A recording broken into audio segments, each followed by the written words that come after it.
Found out, didn't know what to say. He said, "How long have you been in the United States?" I told him I've been in the United States since 1982. Nori says that's when the nightmare began. She missed her flight to Nigeria and was taken into custody, landing in an interview room for Customs and Border Protection.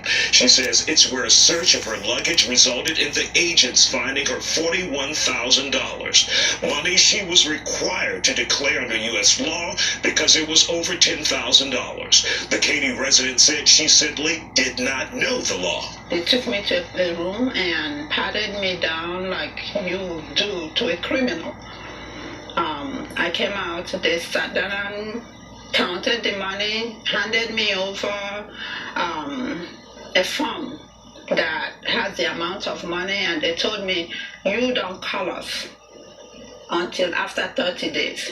We will call you." Nori eventually received a call from Customs saying the U.S. attorney had no interest in prosecuting her, and she could get her money back with strings attached. I have to sign that I will not sue them. I will not ask for interest on the money. I will not ask for any attorney fee, and any attorney fee that might accrue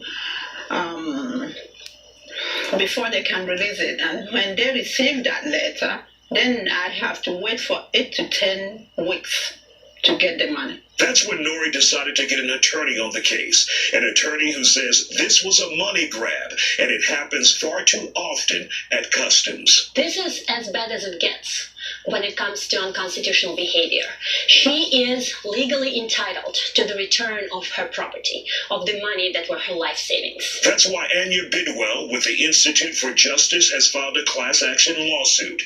It's against Customs on Nori's behalf, as well as possibly thousands of others who have seen this type of forfeiture. Customs is still behaving in such a manner where it's trying to force her to give up her constitutional rights before they return her property. So the system needs to be reformed. In the meantime, Nori's dream of building that clinic in Nigeria is on hold as she takes on a legal battle against the government in her adopted home country. What action have you taken to ensure you get justice and this happens to no one else? To put a stop to this abusive situation and abusive treatment that people who has to spend their money whichever way they please is stopped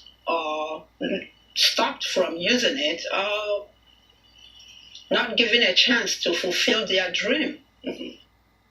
Now, we reached out to the federal agency to get a comment on this case, and so far we have not heard back.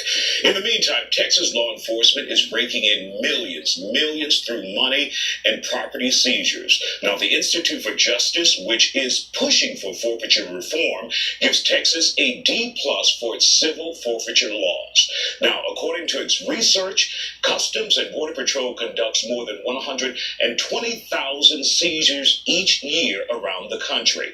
And it says Texas law enforcement agencies reported forfeiting more than $500 million between 2001 and 2013. That averages out to $41 million a year.